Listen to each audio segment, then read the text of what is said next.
DGFP souhaite véritablement se fixer une ambition compétence.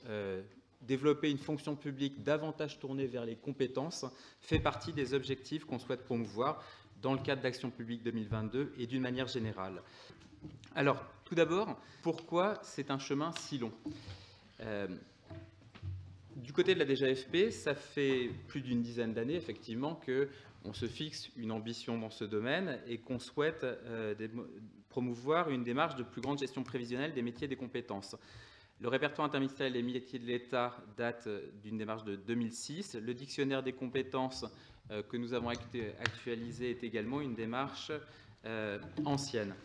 Si on souhaite savoir pourquoi finalement c'est un si long chemin, il y a plusieurs sujets à pointer qui ont fortement progressé aujourd'hui et c'est pour ça que finalement on pourra conclure sur un message de plein optimisme.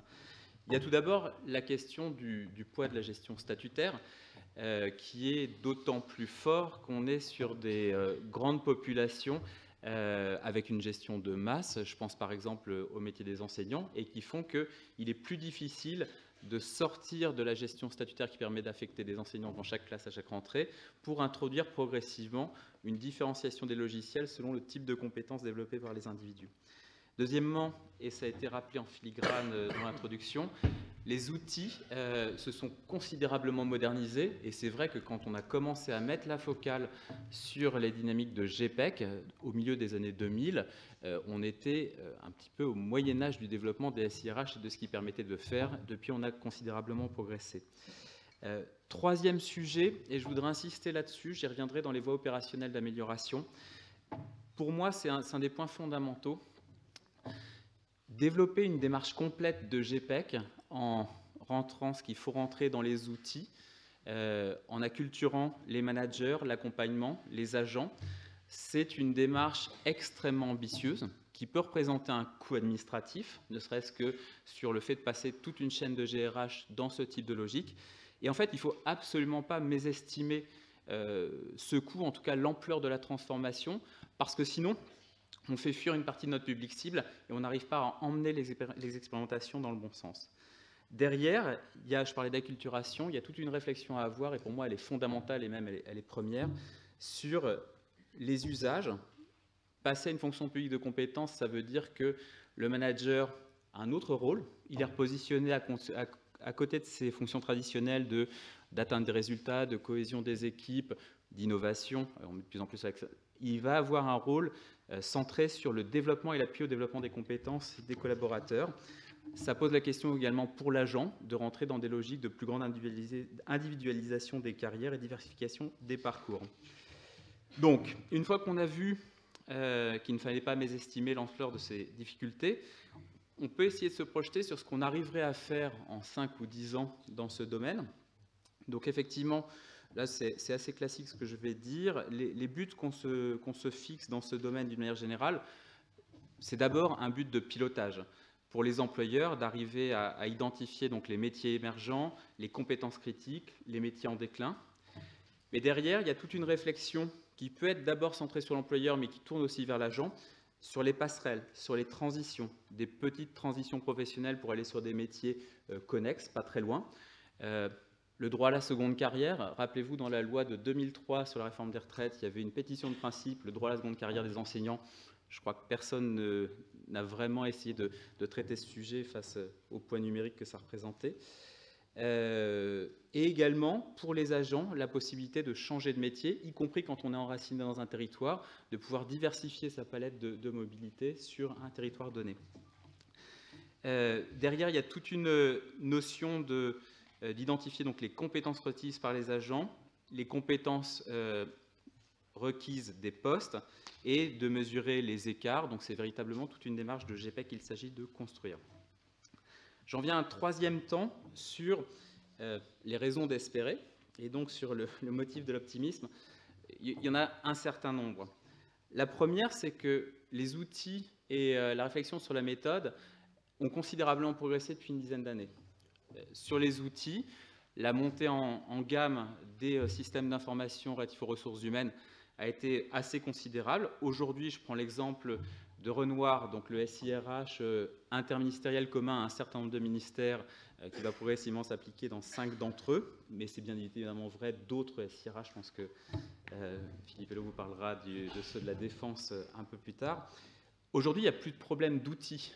On est capable, dans le SIRH, d'affecter à chaque emploi un emploi type du RIM. Donc on peut le faire techniquement. Par ailleurs, il y a eu tout un travail fait par la DGFP avec l'ensemble des ministères et des grands spécialistes du sujet. On a revu le répertoire interministériel des métiers de l'État. Il y a eu une progression également des répertoires ministériels. On est en train d'éditer donc le dictionnaire des compétences. Bref, sur l'aspect de la boîte à outils méthodologique, ce sont des sujets qui ont considérablement progressé. Maintenant, si on veut franchir de nouvelles étapes, à notre sens, il y a 2 choses à faire. Il faut à la fois, et pardonnez-moi la métaphore, il faut à la fois procéder à l'allemande et à l'italienne. Il faut progresser à l'italienne parce qu'il faut d'abord s'appuyer sur des expérimentations. C'est un peu l'objet de cette table ronde. En fait, il faut qu'on arrive à démontrer la valeur d'usage des démarches de GPEC en les testant auprès de petites populations pour montrer à un manager ce que ça change dans son rôle de rentrer sur un développement des compétences de ses collaborateurs et de pouvoir mobiliser l'ensemble des leviers de formation, leviers de diversification. Ça suppose de montrer aux agents en quoi il n'y a pas de risque de, entre guillemets, flicage collectif. En gros, une cartographie complète des compétences, tu sais faire ça, tu vas là. Il faut arriver à démontrer aux agents que c'est un outil de plus grande diversification de carrière et de plus grande richesse de carrière. Et ça, c'est un point très très important des expérimentations en cours. Et derrière, il faut arriver à savoir quel est le mode le plus opérationnel. Est-ce que c'est un mode de déclaration de compétences? Est-ce que c'est un mode de validation de compétences déclarées lors de l'entretien professionnel? Est-ce que c'est plus le rôle d'un tiers qui est clé, le conseiller en accompagnement professionnel? Bref, on a besoin, nous, et c'est ce qu'on souhaite faire sur les toutes prochaines années, d'appuyer des expérimentations très concrètes pour voir quels sont les meilleurs chemins et qui ne sont sans doute pas les mêmes selon qu'on traite un ensemble de familles de métiers ou quelques populations plus restreintes. Et donc, nous allons lancer en fait un groupe projet en 2018 avec la DINSIC, avec le CISIR, donc, qui administre le SIRH interministériel, avec le ministère de la Culture et avec tous les ministères qui souhaitent y participer, pour en fait avoir une sorte de réflexion collective et de benchmarking sur les outils, mais surtout sur les usages. Et enfin, je pense que c'est important, la deuxième voie qu'on souhaite poursuivre, c'est que autant on a structuré des outils méthodologiques, par exemple sur le RIM, qui ne parlent que de compétences et qui ne parlent pas de statut. Et c'est une très bonne chose, faute de quoi on aurait pollué ces outils. Autant il faut maintenant, je pense, qu'on arrive à parler le langage de ceux pour qui la gestion statutaire reste un incontournable du quotidien, pour montrer comment, avec cette démarche de compétences, en partant de ce que sont le stock de compétences d'une population et les compétences développées dans la réalité, on peut parler sur les enseignants, sur les inspecteurs des finances publiques, on peut avoir une réflexion de ce type, et voir comment, en introduisant un peu plus la logique de compétences, soit dans le recrutement initial, soit au cours de l'entretien de carrière, on peut proposer des diversifications, des passerelles, qui remplaceront jamais la logique statutaire, mais qui permettent de l'enrichir à la marge. C'est pourquoi, au final, on redit ce qu'on disait en 2006, une profonde ambition sur les compétences, mais cette fois, il y a une raison d'espérer.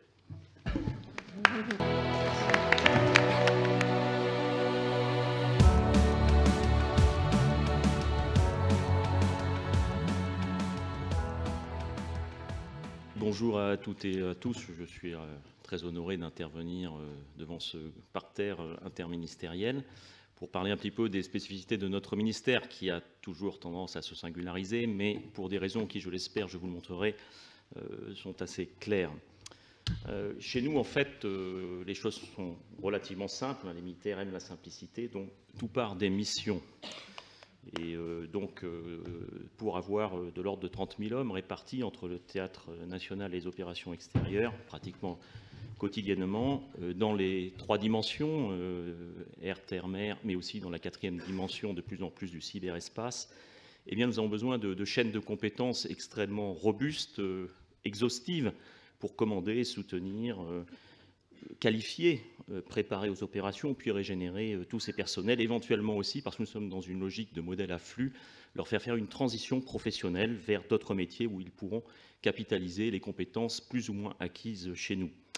Donc le management des compétences, c'est vraiment un enjeu de survie du ministère, survie aussi de la nation, car nous devons bien évidemment conserver constamment l'avantage sur l'adversaire potentiel, et ça suppose donc une prospective pour préparer les conflits de demain au-delà de la conduite des missions d'aujourd'hui, préparer ces conflits dans les dimensions stratégiques, tactiques, qui sont du ressort des militaires, mais aussi technologiques. Nous avons la nécessité, donc, pour cette diversité de métiers, d'avoir un grand nombre de compétences à entretenir, parce que nous avons aussi l'ambition nationale d'un modèle d'armée complet, assez unique en Europe, mais confirmé récemment par la revue stratégique, avec une ambition d'autonomie mesurée, mais qui nécessite quand même de développer des compétences très spécifiques dans le domaine de la recherche et du développement, du renseignement, de l'entrée en premier sur certains théâtres, ou de la dissuasion, bien évidemment. Tout ça nous appelant à l'excellence, voire au zéro défaut. Il y a également la nécessité de conserver des savoir-faire en régie, des savoir-faire qui sont sans équivalent. Je pense ailleurs dans l'État. Nous sommes le deuxième exploitant de chaufferie nucléaire pour ce qui concerne la marine. Nous mettons en œuvre des infrastructures portuaires et aéroportuaires. Nous mettons en œuvre un certain nombre de véhicules dans tous les domaines qui sont extrêmement complexes à maintenir et à exploiter. Tout cela fait de l'ordre de 900 métiers, comme vous le voyez ici. Nous avons aussi la nécessité de générer des compétences en interne. Malheureusement, un grand nombre de métiers ne sont pas trouvables sur étagère, et par ailleurs, que ce soit dans la fonction publique ou dans le privé, et quand ils le sont, nous ne sommes pas forcément compétitifs économiquement. Et par ailleurs, il y a une technicité de milieu d'emploi qui fait que cela nécessite du temps pour générer ces compétences, parce qu'au-delà du savoir-faire et du savoir-être que l'on a cités et qui sont indispensables, il y a aussi l'expérience, l'acquisition de l'expérience qui donne la légitimité et la capacité à mettre en œuvre des moyens extrêmement coûteux et dans des conditions risquées. Cette génération des compétences, eh bien, elle passe par des parcours sélectifs qui sont longs. Il faut de l'ordre de 20 ans pour former un commandant de sous-marin nucléaire lanceur d'engins ou un commandant de frégate de combat. Il faut de l'ordre de 10 ans pour former un chef de patrouille de Rafale ou un pilote de tir confirmé ou un artilleur expert de la 3e dimension. Et je ne parle pas des forces spéciales. Alors dans ce contexte, eh bien, nous avons en plus à affronter une organisation du ministère qui est, il est vrai, extrêmement complexe. Alors ne cherchez pas à comprendre la planche, vous n'y arriverez pas. Moi-même, quand on me l'a préparée, je me suis fait quelques nœuds au cerveau. Mais qu'est-ce qu'elle veut dire? D'abord que nous sommes dans un ministère des Armées, sous les ordres de la ministre, où il y a un triumvirat. Au-delà du secrétaire général, avec ses fonctions traditionnelles, eh bien, nous avons deux autres autorités, le chef d'état-major des armées, qui met en œuvre les forces et rend compte directement au chef des armées, le président de la République, de par la Constitution, pour lui confirmer que le modèle d'armée est adapté et convient pour les missions d'aujourd'hui et celles de demain. Et puis le délégué général pour l'armement, qui, lui, est chargé de la préparation de l'avenir, du soutien aux exportations et de l'entretien des compétences technologiques que nous voulons conserver de manière autonome. Tout cela fait une triade pour gérer ce ministère qui, par ailleurs, a vécu d'importantes réformes récemment. Et l'une des réformes, ça a été de renoncer à un concept, quelquefois dans la douleur, qui est celui de l'entité qui est dirigée par un chef avec une mission et des moyens autonomes.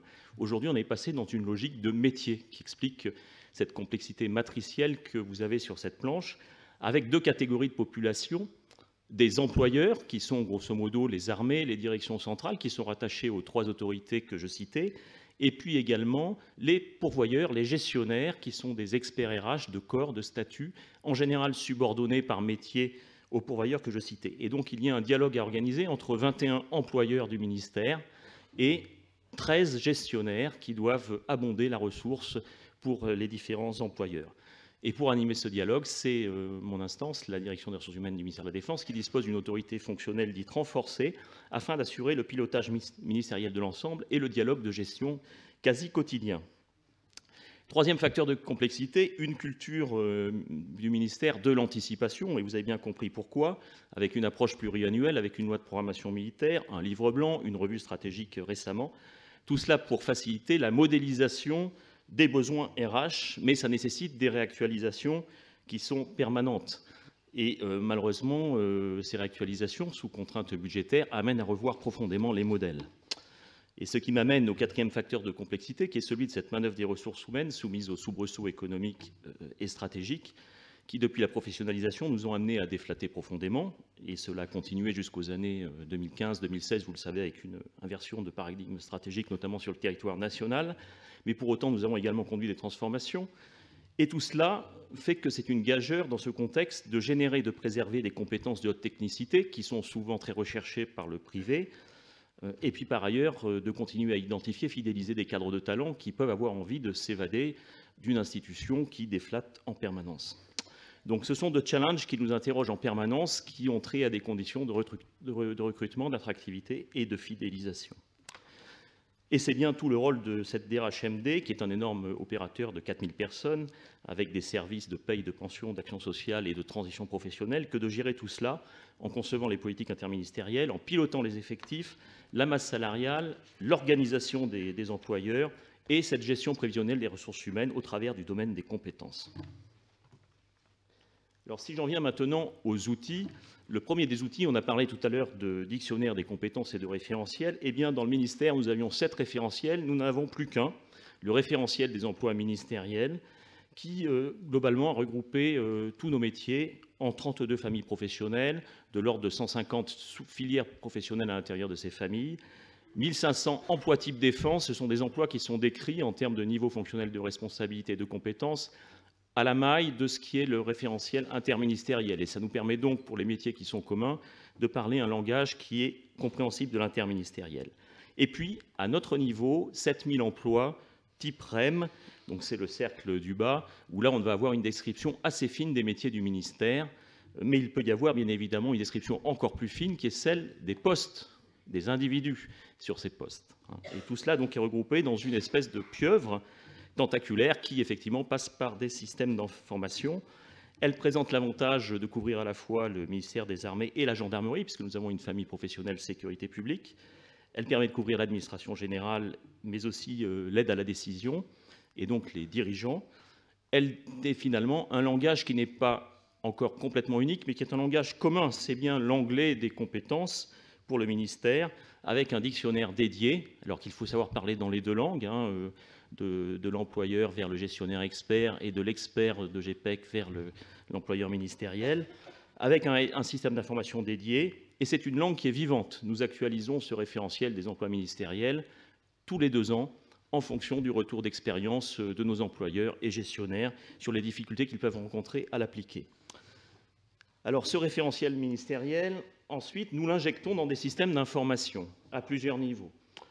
D'abord, nous l'injectons dans les différentes armées, directions et services qui décrivent leurs organisations en poste avec un système d'information qui s'appelle Credo, qui décrit pratiquement tous les postes dans les états-majors, services et directions en termes de compétences, mais aussi en termes de niveau fonctionnel de responsabilité. Et puis ensuite, une fois que l'on a fait ça, on injecte dans les systèmes d'information RH de chacune des entités, car nous avons encore plusieurs systèmes d'information différents, ils apparaissent sur la ligne du bas, de manière à ce que chacun dispose du REM et de la description des emplois types dans ce système. Et cerise sur le gâteau, in fine, nous avons maintenant une banque de données RH qui vient puiser dans tous ces systèmes d'information pour requêter des compétences, mais aussi des individus disposant de ces compétences, et finalement s'assurer que l'on matche bien les viviers réels avec les objectifs de compétences qui ont été définis par la description des emplois types du référentiel des emplois ministériels. Alors, en termes de processus maintenant, nous sommes dans une logique de programmation à l'année A+1 d'abord, pour préparer les mutations de l'année suivante, car vous savez que dans le ministère, nous avons une mobilité assez importante de plusieurs milliers de personnes chaque année. Et puis ensuite, à 5 ans, dans le cadre ou à 6 ans, dans le cadre de la cohérence avec la loi de programmation militaire, de manière à construire une maquette pluriannuelle qui est l'expression de besoins des employeurs, des gens qui remplissent les missions. Et ensuite, nous confrontons cette maquette au vivier de compétences dont nous disposons par requête dans la banque de données RH, ce qui permet à la fois finalement de piloter les effectifs, de piloter la masse salariale, de piloter l'organisation par la description des postes et bien sûr les compétences.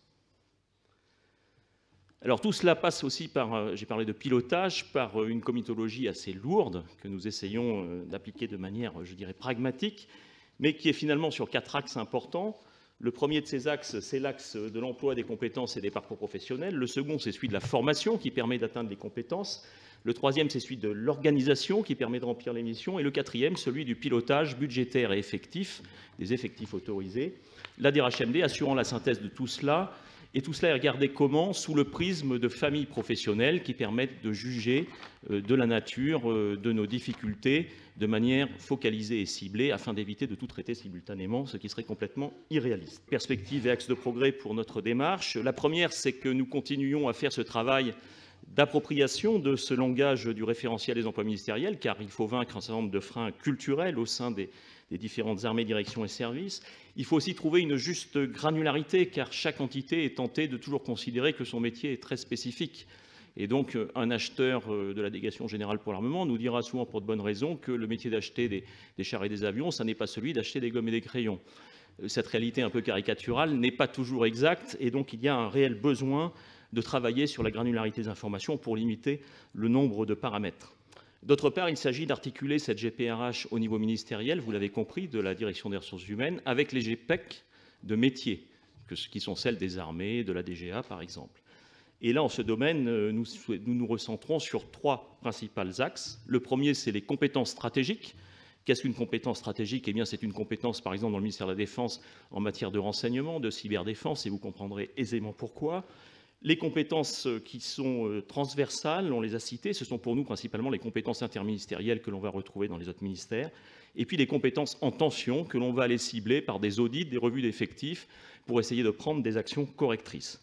Donc, deux maîtres mots en ce domaine, la subsidiarité, de manière à pouvoir déléguer les politiques métiers au travers des GPEC d'entités, et puis la vigilance de notre part pour éviter des parcours professionnels qui seraient redondants et donc des dépenses inutiles. Autre point, c'est l'amélioration des outils de la GPRH. Bon, je vous ai montré ce beau tableau simplificateur des systèmes d'information qui sont interconnectés. J'en ai plus de 200 applicatifs et 200 flux au sein du ministère en matière de RH. Donc vous imaginez bien qu'on a un énorme enjeu de simplification de ces systèmes, que ce soit pour la description des organisations, pour le développement incrémental de notre banque de données RH, dont nous voulons avoir une capacité peut-être plus prospective, plus orientée sur la manière de faire tourner des modèles futurs, et puis aussi sur des capacités à mieux intégrer les compétences dans le système Alliance qui va passer en version V9 dans le ministère pour les civils. Autre point, c'est identifier et professionnaliser les acteurs clés. Donc nous avons constitué une lourde équipe, c'est un investissement très important. Hein. Nous avons un bureau entier qui gère cette gestion prévisionnelle des ressources humaines du ministère et qui anime donc le réseau de la GPEC. Il faut voir que cela demande de spécialiser les acteurs par filière de compétences, qu'ils aient une vision concrète de ces compétences, qu'ils aillent sur le terrain pour les comprendre et qu'ils soient capables de faire monter en capacité l'ensemble des réseaux d'experts compétences dans les différentes entités du ministère. Ce qui facilite en plus la confiance avec les acteurs qui ont toujours l'impression que l'on vient les auditer pour les optimiser. Ils n'ont pas complètement tort d'ailleurs. Et enfin, il s'agit ensuite de diffuser tout cela dans l'ensemble du réseau. Dernier point, la cohérence entre les processus compétences et formation. La formation du ministère est extrêmement lourde. Vous l'avez vu, on doit générer beaucoup de compétences spécifiques. Pour autant, il faut traquer les redondances là aussi, et ça suppose qu'il y ait vraiment une cohérence entre les mises en perspective de nos compétences, leur rationalisation, avec les outils de formation qui, eux, ont tendance souvent à être plus dans une logique d'offre que de réponse aux besoins immédiats du ministère. Et donc ça, c'est un travail permanent. Voilà, j'en ai terminé pour cette présentation du ministère des Armées.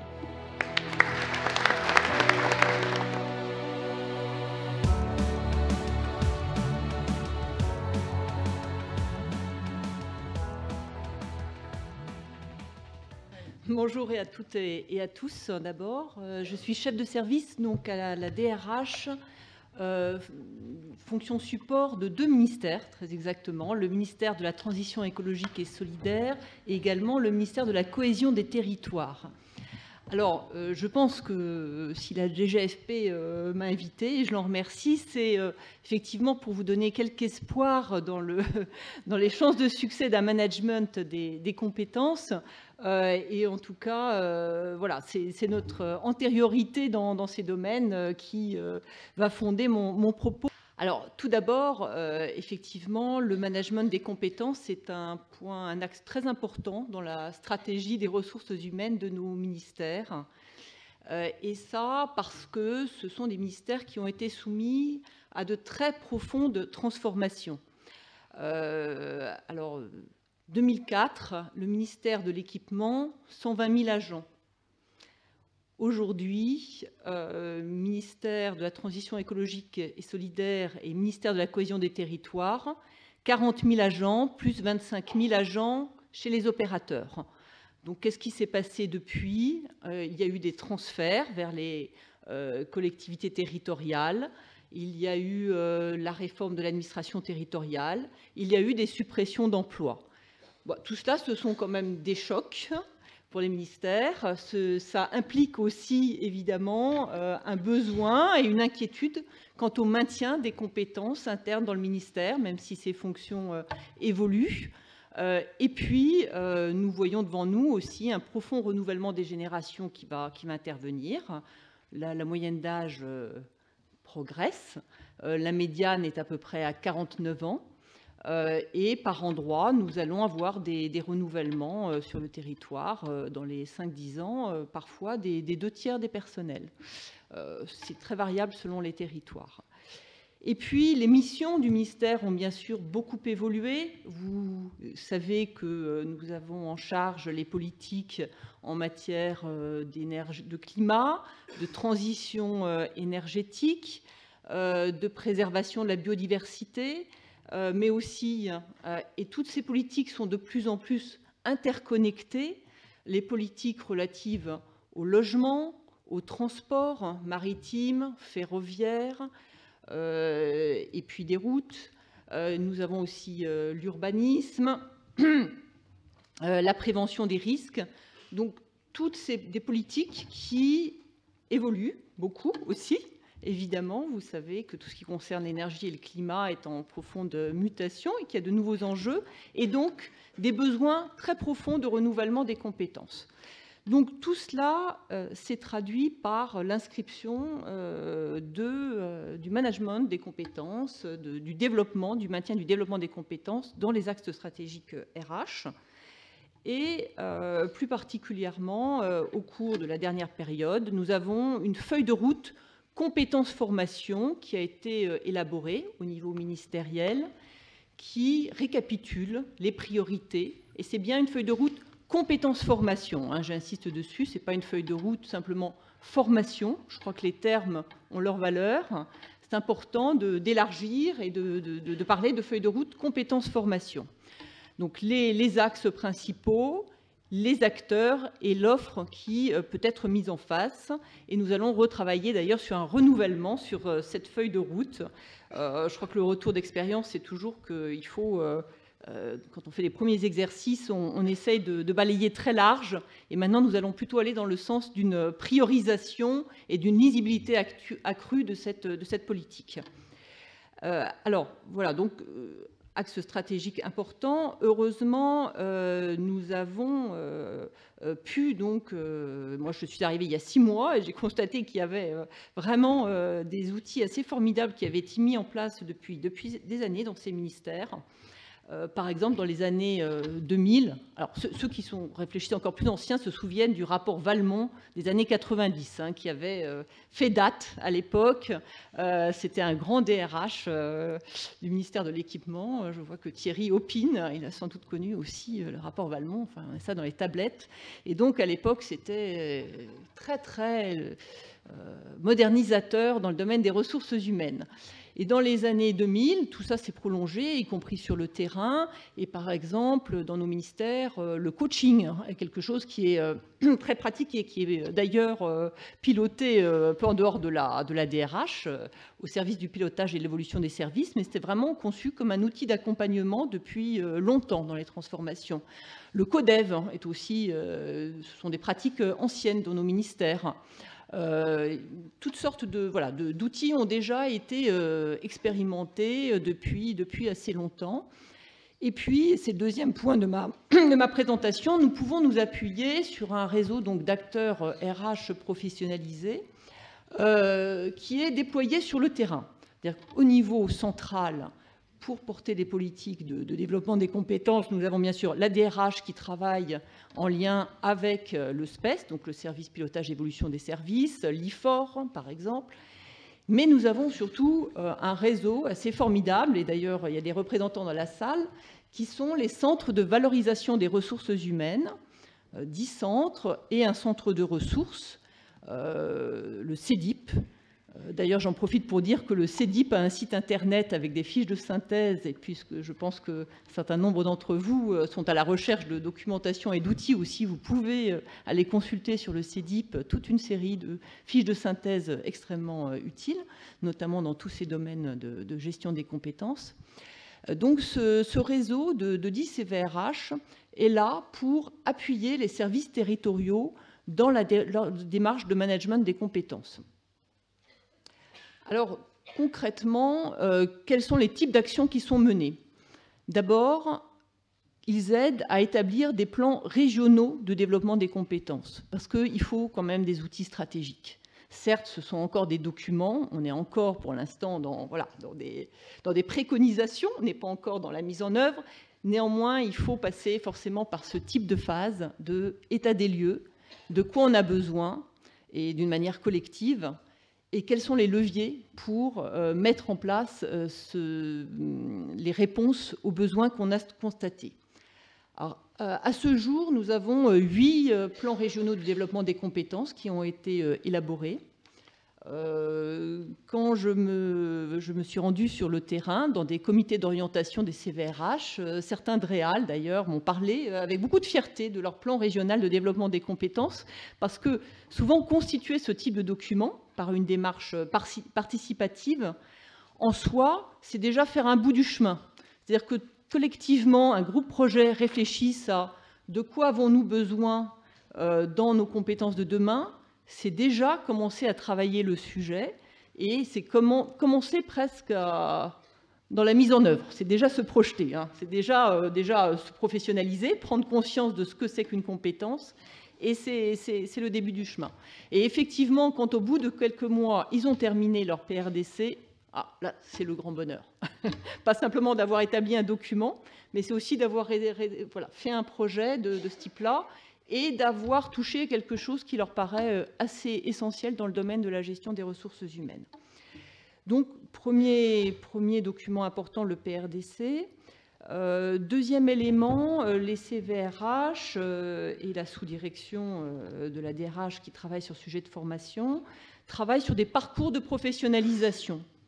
Les parcours de professionnalisation, ça consiste à identifier pour certains domaines métiers, en lien avec la direction générale porteuse d'une politique publique, généralement des formations, là on est bien dans le domaine de la formation, qui va permettre, notamment pour les nouveaux arrivants, d'acquérir les compétences nécessaires à différents niveaux, de débutants jusqu'à des niveaux d'expertise. Troisième grand travail que nous menons actuellement, non sans peine d'ailleurs, puisque il y a eu déjà des travaux qui ont été engagés dans ce domaine il y a 2-3 ans et il a fallu reprendre, c'est un grand travail sur les compétences critiques, identification des compétences critiques. Alors, on en a un petit peu parlé lors de précédentes interventions. Pour nous, ces ministères techniques, c'est évidemment très très important alors que nous allons avoir un renouvellement de génération, de savoir identifier les compétences qui sont rares, qui ont un certain niveau de criticité et qui sont longues à acquérir. Parce que c'est là qu'il va falloir anticiper au moins les leviers que nous allons pouvoir mettre en place. Et ça, c'est une préoccupation très locale, ce n'est pas simplement une préoccupation centrale théorique, c'est vraiment sur le terrain. Il faut pouvoir avoir anticipé ces besoins-là pour pouvoir ensuite mettre rapidement des solutions en œuvre. Alors les solutions, elles sont de toutes sortes. Encore une fois, on pense toujours spontanément à la formation, mais la formation, ça n'est vraiment qu'un des leviers. En fait, et d'ailleurs quand on dit formation, c'est à la fois formation continue et formation initiale. Il y a bien sûr le levier du recrutement. Et à ce moment-là, on arrive à des questions statutaires un peu délicates. C'est est-ce qu'on aura, par le biais ou des concours généraux ou des concours sur titre, on pense de plus en plus à ce type de modalité, concours aussi avec la difficulté de comment on peut recruter sur tel ou tel terrain, parce qu'on peut avoir besoin d'une compétence rare, mais telle compétence rare à tel endroit, dans tel ne sera pas forcément une compétence rare à l'autre bout du pays. Donc comment est-ce qu'on fait pour répondre par la voie du recrutement à ces besoins-là? Et puis, il y a d'autres voies qui sont intellectuellement imaginées, pas toujours si pratiquement déployées, le compagnonnage, le travail en réseau, bien sûr la capitalisation des connaissances.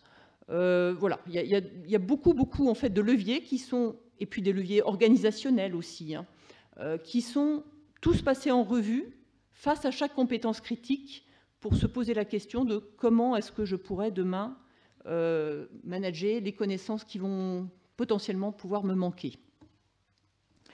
Donc, heureusement qu'il y a les CVRH sur le terrain pour pouvoir aider effectivement les services à rentrer dans cette démarche, l'intégrer et puis ensuite élaborer des solutions. Ensuite, on a un autre outil sur lequel on doit continuer à réfléchir qui s'appelle les comités de domaine, hein, plus au niveau central. Les comités de domaine, ça consiste sur un domaine métier pour une direction générale, en particulier, par exemple, dans le domaine énergie-climat, à identifier tous les experts qu'il peut y avoir sur le terrain. Donc là, on est dans du domaine d'expertise pointue, remontée des dossiers, étude par un jury, et une forme de labellisation, finalement, de cette série d'experts. Alors, la question qui se pose, c'est comment ensuite on valorise cette labellisation. Hein, alors, on peut penser à des choses comme ça peut donner droit à un groupe dans le cadre du RIFSET, par exemple. Voilà, c'est vraiment, on reconnaît l'expertise.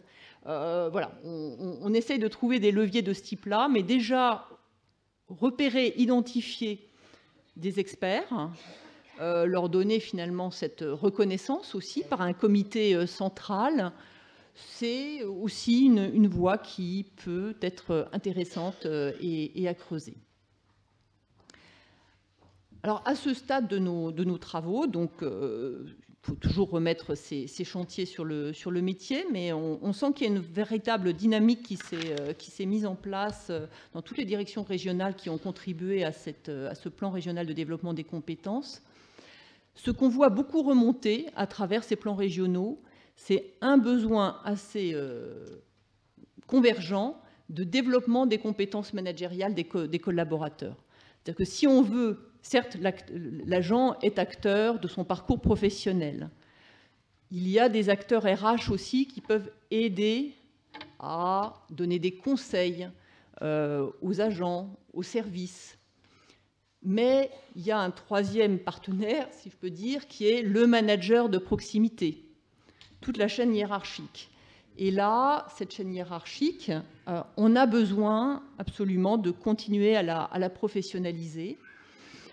Et donc, le renforcement des compétences managériales va être un axe important de nos plans de formation et développement des compétences à partir de l'année prochaine, à côté d'autres items comme le numérique, puisque effectivement, ça devient une priorité encore plus prioritaire que par le passé, avec la culture économique, parce que ça aussi, c'est ressorti des plans régionaux de développement des compétences, la nécessité de développer la culture économique au sein de ce ministère, et puis à côté d'un savoir-être, alors que nous étions beaucoup dans nos ministères sur des savoirs et des savoir-faire, eh bien, de plus en plus un savoir-être, notamment dans la posture qu'adoptent nos agents avec les collectivités territoriales, où il s'agit de plus en plus d'une posture de partenariat.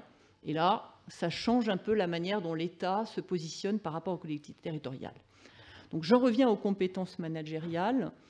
Ce que nous pensons, c'est que, d'une part, alors nous avons évalué, il y a à peu près 7000 managers au doigt mouillé, je ne garantis pas le chiffre, mais on a fait quelques sondages et on a estimé à environ 7000 managers le nombre de personnes concernées dans notre ministère, parce qu'il y a des managers de 3 à 4 agents, il y a des petites équipes, mais eux aussi, ils ont un rôle dans le développement des compétences de leurs collaborateurs. Alors la première chose, c'est qu'il existe des parcours de professionnalisation des primo-managers. Donc ça, évidemment, on préconise toujours qu'il y ait un suivi de ces stages, de ces parcours de plusieurs journées, avec plusieurs modules intéressants qui concernent l'ensemble de ce que doit savoir, au moins au premier niveau, un manager. Et puis, ce qu'on souhaite aussi, c'est que tout au long de la carrière, il continue à y avoir un perfectionnement.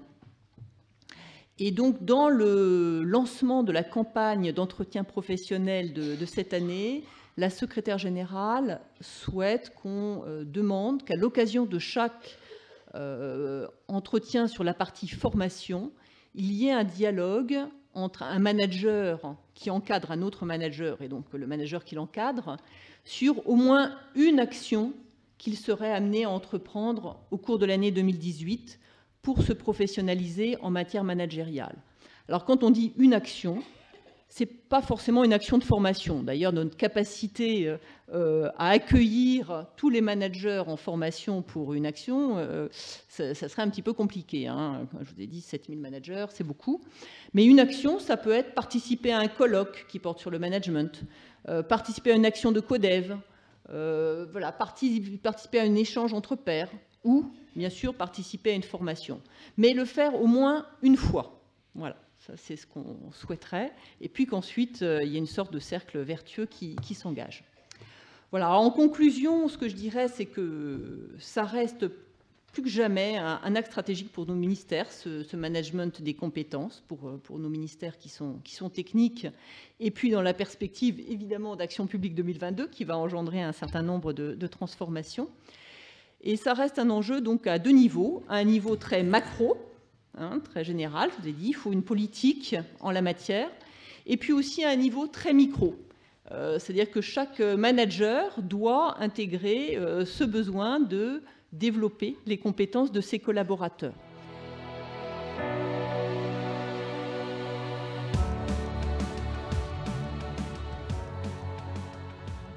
Donc je représente ici la préfète de région Bourgogne-Franche-Comté, donc la région Bourgogne-Franche-Comté. Et je crois que pour faire le lien avec les intervenants précédents, et notamment l'intervention de Nicolas de Saussure, nous sommes là pour illustrer la stratégie à l'italienne, c'est-à-dire essayer de montrer de quelle manière on peut avancer sur des expérimentations peut-être de niveau plus petit, ou en tout cas de dimension, on va dire, humaine. Donc c'est ce qu'on m'a demandé de présenter ici. Nous sommes là également parce que je crois que les régions Bourgogne et Franche-Comté, donc avant la fusion des régions, je crois que ça finalement ça remonte, on peut faire remonter notre souci en région Bourgogne-Franche-Comté d'avoir on va dire un focus RH prononcé du travail qu'on a mené dans le cadre de la fusion des régions. Il faut savoir que les deux préfets de région de l'époque, donc Bourgogne d'un côté et Franche-Comté de l'autre, ont été précurseurs, c'est-à-dire qu'à la fin de l'année 2014, ils ont été désignés par le Premier ministre pour être chargés de faire des propositions donc, au Premier ministre au printemps 2015 sur la manière dont devait s'opérer ou pouvait s'opérer la fusion des régions. Et donc, ils ont fait un rapport au mois de mars ou avril, je ne sais plus, et qui a été de manière assez importante repris dans les décisions du Conseil des ministres et du Premier ministre du mois de juillet de 2015, et notamment c'est donc la région Bourgogne-Franche-Comté qui a proposé que les directions régionales soient en BICIT, et plus particulièrement en BICIT fonctionnel. Donc, très concrètement, si on prend l'exemple d'une DREAL, c'est-à-dire qu'ils avaient un service biodiversité qui était plutôt basé à Dijon et le service route plutôt basé à Besançon, mais que malgré tout, vous aviez des agents qui étaient à Dijon, qui travaillaient pour les routes et qui donc travaillaient ce qu'on appelle travail en site distant. Donc nous avons aussi inauguré ou expérimenté cette forme de travail en site distant qui fait qu'un agent travaillant à Besançon est réputé travailler à Dijon ou un agent travaillant à Dijon est réputé travailler à Besançon. Et donc tout ceci nous demandait également de développer un certain nombre d'outils que vous avez listés là, mais notamment un déploiement de visioconférences internes, donc Jitsi, que nous avons également expérimenté, donc qui permet d'avoir une visio de poste à poste sur votre ordinateur, malgré les pare-feux diaboliques de tous les ministères, et en particulier du ministère de l'Intérieur, mais ça marche. Voilà.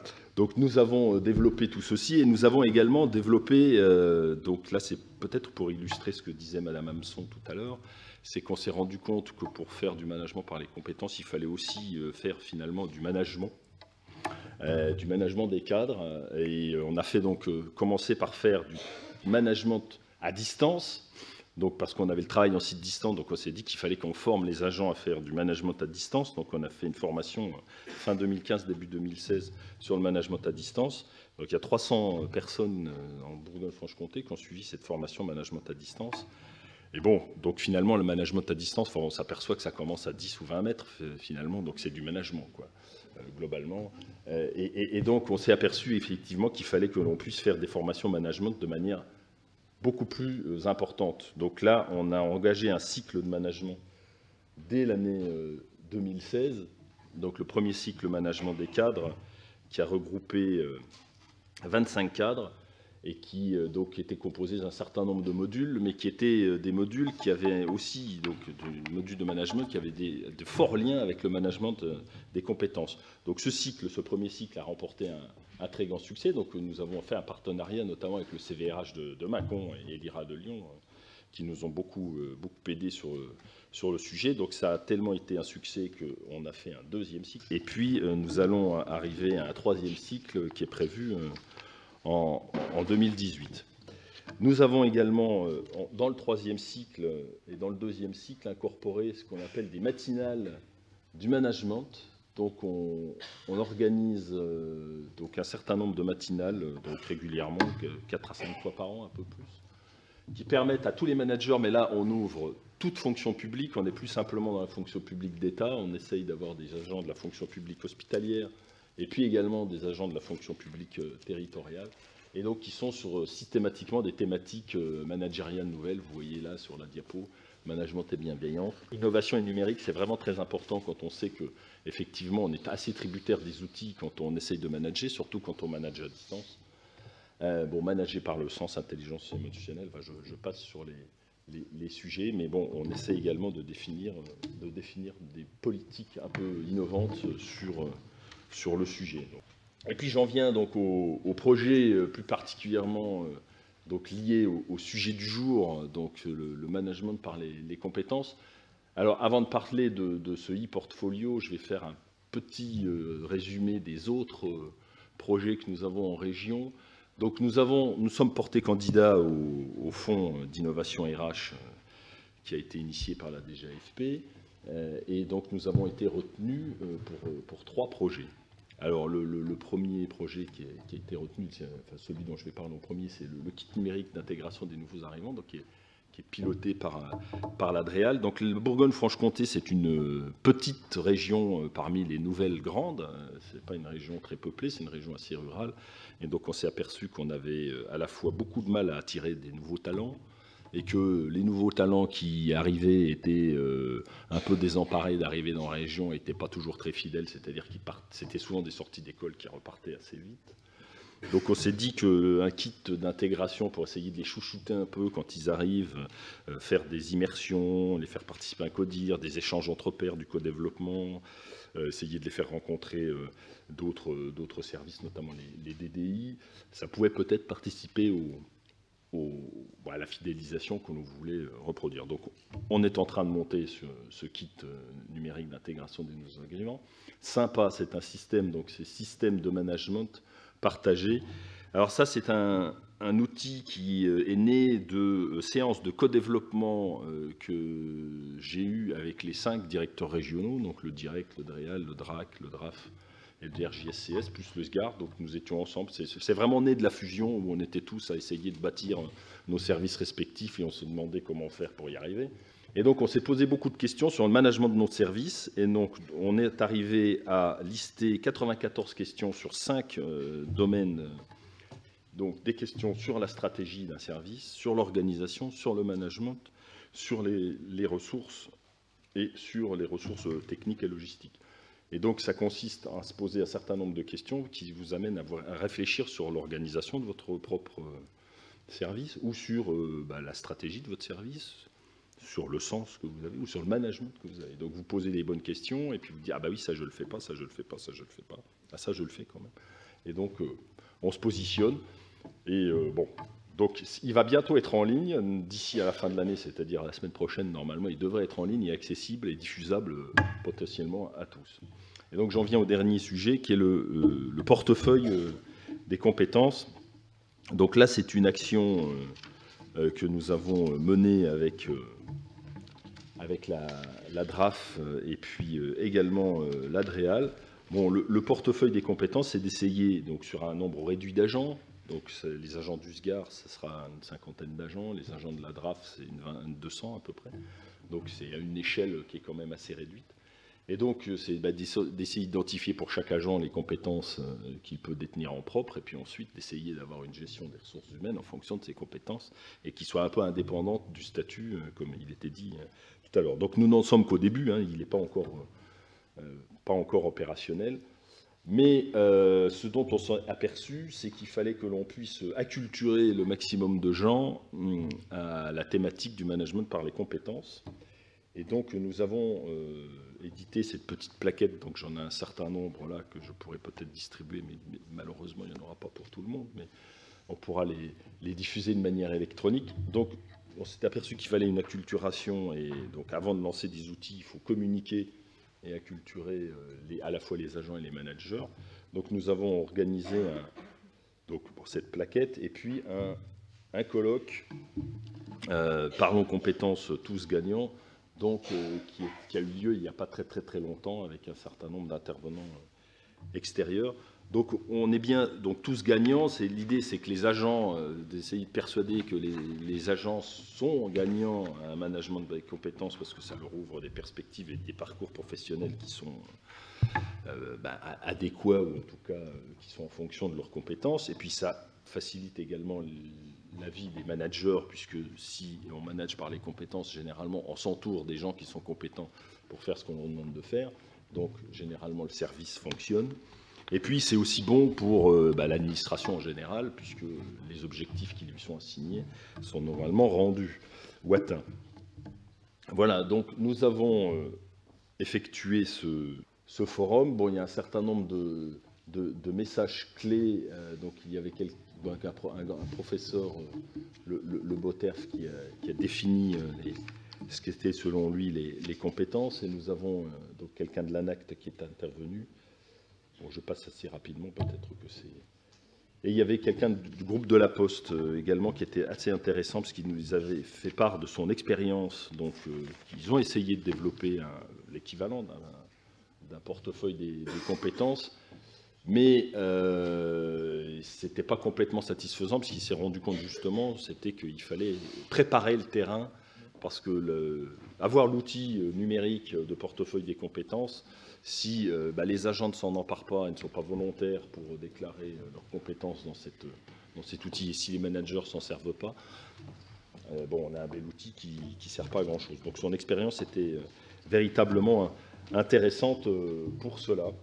Donc aujourd'hui, ePortfolio n'est pas opérationnel, il le sera au cours de l'année 2018, et tout le mal que je souhaite, c'est qu'on puisse le diffuser de manière importante dans toute l'administration française, si jamais ça marche, bien sûr.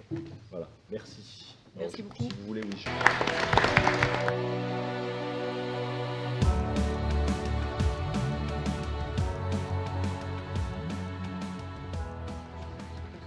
Bonjour à toutes et à tous. J'ai la lourde tâche de clôturer cette table ronde après tous les concepts qui ont été présentés et tout ce qui a été dit par mes prédécesseurs sur la GPEC, ses concepts, ses avancées, ses apports. Ma petite contribution à la GPEC, c'est de mettre en place un outil au sein des agences régionales de santé. Alors, les agences régionales de santé, je vais vous en faire une brève présentation. Elles sont au nombre de 17. Nous avons 10 000 agents. Alors, la difficulté, c'est qu'on a des agents de droit public et de droit privé. Donc, il faut faire parler tout ce monde, avoir des compétences communes, des emplois communs, des référentiels communs. On a essayé de travailler avec des agences pilotes, donc ça n'a pas été forcément très facile, très simple, mais on est arrivé au bout. Je vais vous expliquer comment. Alors, on est arrivé dans un contexte un peu difficile, dans un contexte qui a fait suite à plusieurs échecs. Alors, je vais vous montrer une planche, voilà, peut-être qu'elle fait un peu moins peur que celle de Monsieur Hello. C'est une planche sur l'architecture fonctionnelle cible. C'est comment faire pour qu'un outil supporte les processus métiers. Et moi, je ne suis pas une spécialiste de la GPEC, mais plutôt sur comment outiller un processus. Et donc, On a essayé de, en tout cas, c'était notre objectif, de mutualiser, voilà, d'avoir un socle commun pour pouvoir ensuite alimenter cet outil qui est aussi commun. Parce qu'on avait des outils pour les agents de droit privé, des outils pour les agents de droit public, et donc on a voulu avoir un outil commun. Et donc cette planche représente l'architecture fonctionnelle cible. Donc nous en sommes à peu près au bout. Donc c'est un projet sur 3 ans, 2016-2018. Donc l'année 2018 va permettre d'arriver au bout de ce projet et de répondre aux besoins des ARS. Donc la conception, on l'a débuté assez vite. C'est vrai que sur les projets, on a un temps incompressible de cadrage, d'études, etc. Nous, on a essayé d'aller plutôt assez vite sur ce temps-là pour tout de suite être dans la conception. Et être dans la conception détaillée, dans les ateliers, le partage, au-delà de ce qu'est l'amont du projet, de vraiment être dans l'opérationnalisation. Donc on a fait des ateliers assez courts, sur des périodes très courtes. Chacun des modules a pris 6 mois, donc le dernier module arrivera en production à compter de 2018. Donc ensuite, on a commencé à implémenter en février 2017. Nous avons eu 3 agences pilotes et ensuite le déploiement se faisait progressivement dans les agences.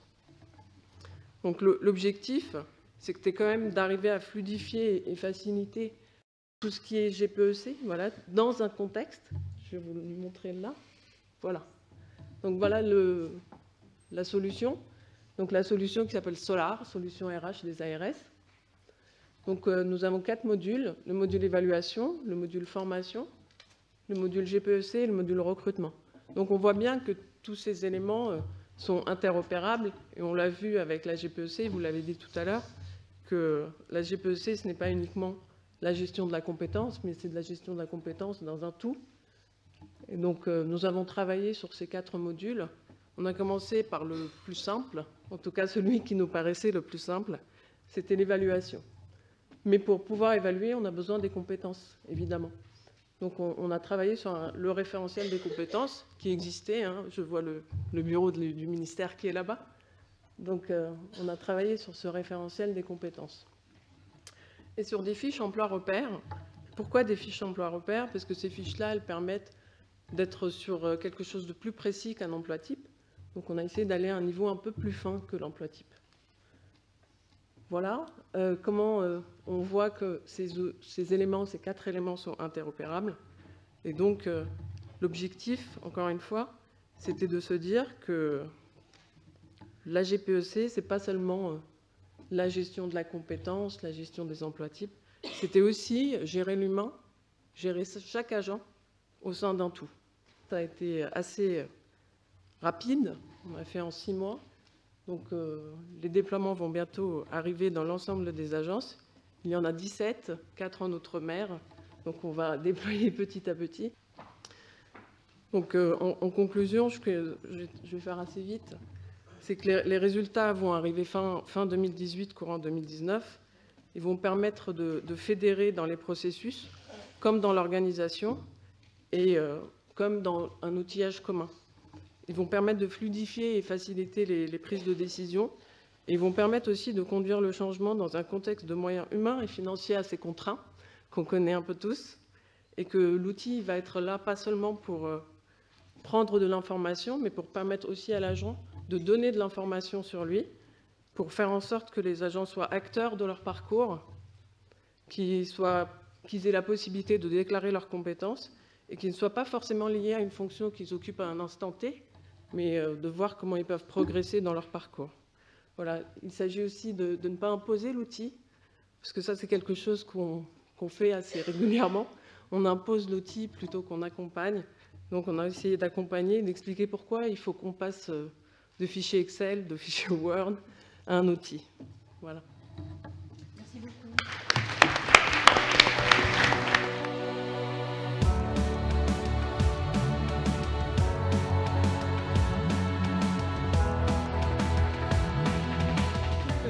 Avec la révolution digitale qui est présente, que ces outils dont parlait Patricia Bittard sont vraiment très facilement accessibles parce qu'ils ont des paramétrages fonctionnels qui sont très riches. Alors il faut rentrer dans la chaussure, hein, il ne fait plus de développement spécifique. C'est des outils en mode SaaS qui sont très riches et plans fonctionnels et qui permettent de tester sur des populations, sur un domaine, une évaluation ou sur le recrutement des choses et de démontrer que ça fonctionne. Hein, parce que pour embarquer et pour mettre en place la dynamique de transformation, c'est important de pouvoir démontrer que c'est accessible et que ça produit du résultat et que ça concourt à améliorer la gestion globale des RH. Donc ça, c'est important. Quels sont les facteurs clés de succès, ce type de démarche? Parce que c'est vrai qu'un outil, il y a eu des échecs, mais il y a eu aussi, maintenant, ça fonctionne bien. Mais quels seraient les 2 conseils que vous donneriez aux participants pour se lancer? De se fixer des objectifs atteignables. Ouais. Voilà. De court. Parce qu'on a l'habitude de travailler sur des projets qui durent et dont on ne voit pas le bout. Je sais que pour Renoir, moi j'étais au ministère social, donc quand Renoir a été déployé, l'objectif de déploiement a été respecté, c'était le 5 janvier 2016. Ça a été voilà, un objectif atteignable et avec une date donnée et pas se dire que c'est pas grave, nous avons le temps. Nous allons glisser, nous allons avoir quelques mois de retard. Je pense qu'il faut aussi se dire que le déploiement avec quelques défauts n'est pas très grave, qu'on peut avoir quelques difficultés à l'amorce des projets en production et que démarrer un projet avec, en tout cas le mettre en production dès lors qu'il est terminé, avec quelques défauts dans l'outil et se dire que peut-être qu'on peut avoir quelques fois où on va avoir des difficultés, mais que ce n'est pas très grave. On peut ensuite les surmonter avec les utilisateurs, les managers, les stratèges, mais en tout cas, bien aussi accompagner les utilisateurs dans la mise en place de ces outils. Comment favoriser les mobilités en s'appuyant sur les compétences? Tout à l'heure, quand je disais qu'il ne fallait pas mésestimer les obstacles, les freins ou les... Il y a bien évidemment à voir que tous ces outils se déploieront d'autant plus qu'on aura su traiter des sujets qui sont diagnostiqués comme les principaux freins à la mobilité, qui sont de plusieurs natures, qui peuvent être liés à des cloisonnements statutaires, à des disparités indemnitaires, au fait que pour passer d'un emploi d'un ministère à un autre ministère, qui sont pourtant proches fonctionnellement, voire dans un même service, des fois on repasse par la case Paris, selon des règles de consultation sociale qui sont des garanties appréciables et importantes, mais qui font que voilà, le logiciel de la proximité des compétences pour faire une petite passerelle au niveau territorial, elle ne se pose pas.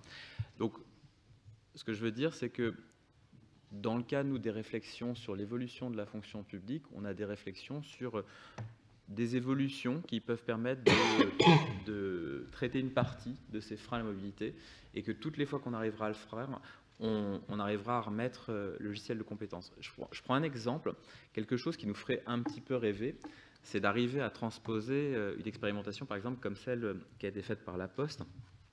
Puis il y a pas mal d'expérimentations du même type, sur les aires de mobilité. On en parlera cet après-midi, je crois. Vous êtes dans un territoire, vous avez un type de métier, si possible pas trop spécifique, et on vous dit qu'est-ce que vous pourriez faire à X kilomètres, le cas échéant en changement de fonction publique, etc.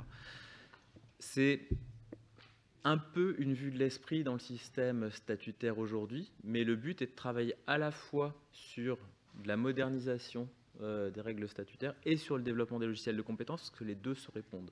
Le premier permet de rendre pertinent le second. Alors, moi, j'ai une petite question pour Monsieur Pierrat. Vous avez travaillé avec les 3 fonctions publiques, comment vous avez fait? On a réussi à faire donc par exemple, les matinales du management, à faire venir les agents des 3 fonctions publiques parce qu'on discute beaucoup avec eux et qu'on a bâti ce qu'on appelle des ateliers passerelles. Donc on est en train de faire. Donc on passe dans tous les départements. Donc la plateforme RH du SGAR va dans tous les départements avec le préfet du département concerné et fait des ateliers RH toute la journée avec les acteurs RH du département. Donc là, on a la fonction publique hospitalière, donc l'hôpital du coin, le conseil départemental, le centre de gestion de la fonction publique territoriale du département concerné. Et ce jour-là se discute tout un ensemble de thématiques où on s'aperçoit finalement que les DDT ont trop de catégories C, puisque c'est la fin de la TESAT, elles ne savent plus quoi en faire, et que parallèlement, les collectivités ou les petites communes ont besoin de catégories C, elles ne savent pas où les recruter. Donc on peut se dire que des passerelles pourraient être possibles, et on en revient au sujet de la mobilité, qui est tout sauf évident. Déjà entre ministères, c'est pas simple, mais entre fonctions publiques, c'est... ça marche de temps en temps, mais pas tout le temps. Voilà. L'anticipation sur l'évolution des métiers, c'est ce qui est le plus difficile. Le problème est très différent suivant les militaires et les civils, hein, même si je ne veux pas faire de dichotomie. Pour les militaires, comme je le disais, il y a une veille prospective qui est dans toutes les dimensions, qui est très forte et qui permet d'essayer d'anticiper, de faire aussi du benchmarking hein, dans les autres systèmes de défense internationaux. Et puis, il y a un investissement très important qui aussi dans le domaine de la recherche et du développement qui permet de faire, je pense, une bonne veille dite technologique et donc de déduire derrière les compétences dont nous aurions besoin.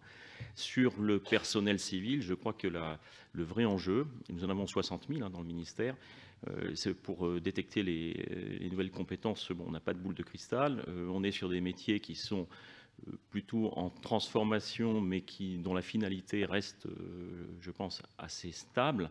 On va être plutôt sur des enjeux d'attirer de la ressource et d'être prêt à le faire avec beaucoup de flexibilité. Parce qu'on va avoir besoin de recruter de manière très rapide quand on va se rendre compte que des métiers se transforment, notamment dans les métiers des systèmes de l'information, par exemple. Et ça, c'est quelque chose qu'on a probablement, en tout cas dans mon ministère, sous-estimé. Comment mieux travailler sur la reconnaissance professionnelle liée aux compétences? C'est un vaste sujet. Dans la question de savoir comment on rentre le logiciel compétences dans la gestion statutaire, une des questions, donc, de savoir comment on peut en tenir compte dans l'évaluation, il y a déjà toute une série de choses qu'on peut mettre en place.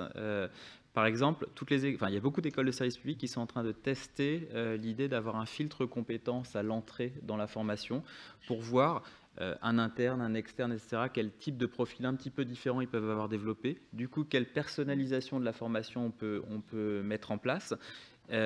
Il y a également une réflexion sur peut-être avoir moins de durée de formation initiale et davantage de formation continuée, où il y a une formation qui est mobilisée sur des expériences pratiques au moment de la prise de poste. Donc ça, c'est un premier élément.